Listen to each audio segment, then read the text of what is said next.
Selamat siang Indonesia. Anda menyaksikan seputar Bali terkini pukul 11 WITA bersama saya Agus Jagatraya. Badan Pemeriksa Keuangan bersama anggota Governing Board ASEAN Organization of Supreme Audit Institution atau ASOSAI bertemu untuk membahas perkembangan capaian strategis organisasi ASOSAI dan rencana ke depannya. Pertemuan tersebut berlangsung pada 51st ASOSAI Governing Board Meeting di Kuta.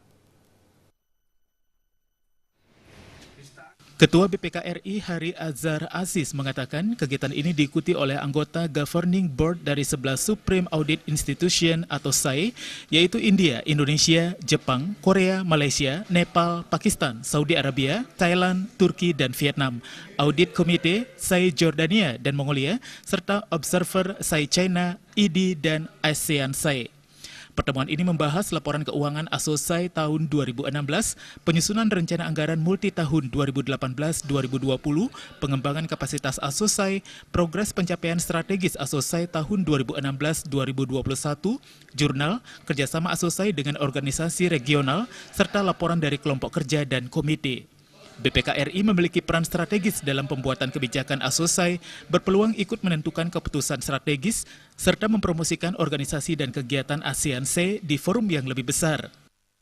Sustainable Development Goal. Beberapa yang akan dibahas juga tentang metode dan percontohan hubungan antara BPK di masing-masing negara yang bisa diterapkan menjadi model akan dibawa oleh BPK Asia di BPK internasional.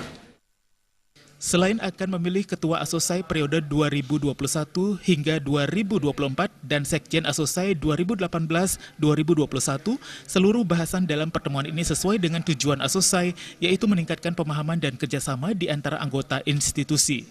Pada pertemuan ke-50 di Thailand tahun lalu, telah dihasilkan beberapa hal, antara lain rancangan rencana pelaksanaan rencana strategis ASOSAI 2016-2021, yaitu program pengembangan kapasitas SAI anggota ASOSAI. Darmawan, Bali TV. Sekian seputar Bali terkini kali ini. Terima kasih untuk perhatian Anda. Salam Indonesia.